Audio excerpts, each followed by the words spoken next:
এক ধনী মহিলা একজন বৃদ্ধা ফল বিক্রেতাকে জিজ্ঞেস করলেন, আপেলের দাম কত? বৃদ্ধা উত্তর দিলেন, 300 টাকা কেজি। মহিলা বললেন, আমি 250 টাকা দেব, না দিলে আমি চলে যাব, কিছুই নেব না। বৃদ্ধা করুণ চোখে উত্তর দিলেন, আপনি যে দামে চান তাতেই কিনতে পারেন। এটা আমার জন্য বউনি, কারণ আজ আমি একটাও আপেল বিক্রি করতে পারিনি। বাড়িতে অসুস্থ স্বামী বিছানায় পড়ে আছে, আমার কোনো ছেলেও নেই। পরিবারের জন্য খাবার জোগাড় করতে আমাকে তাই আপেল বিক্রি করতেই হবে।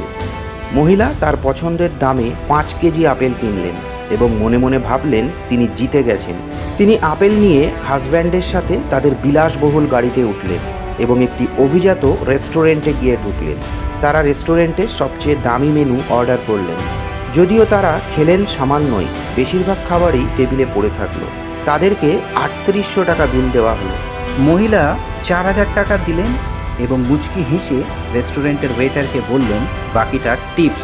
এই গল্পটি একটি বিলাসবহুল রেস্টুরেন্টের মালিকের জন্য স্বাভাবিক মনে হতে পারে, কিন্তু একজন হতদরিদ্র ফল বিক্রেতার জন্য বড়ই নির্মম।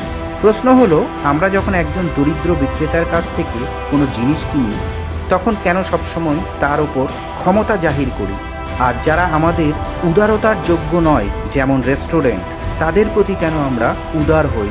কোনো এক মহৎ মানুষের আত্মজীবনীতে পড়েছিলাম, আমার মা বাবা গরিবদের কাছ থেকে বেশি দামে জিনিস কিনতেন, যদিও তাদের ওই সব জিনিসের কোনো প্রয়োজন ছিল না, কিন্তু তারা কখনো কখনো তাদেরকে বেশি দাম দিতেন। আমি তখন অবাক হয়ে যেতাম।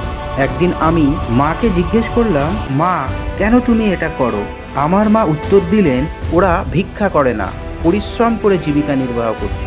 আমাদের গল্প ভালো লাগলে চ্যানেলটি অবশ্যই সাবস্ক্রাইব করবেন। অসংখ্য ধন্যবাদ।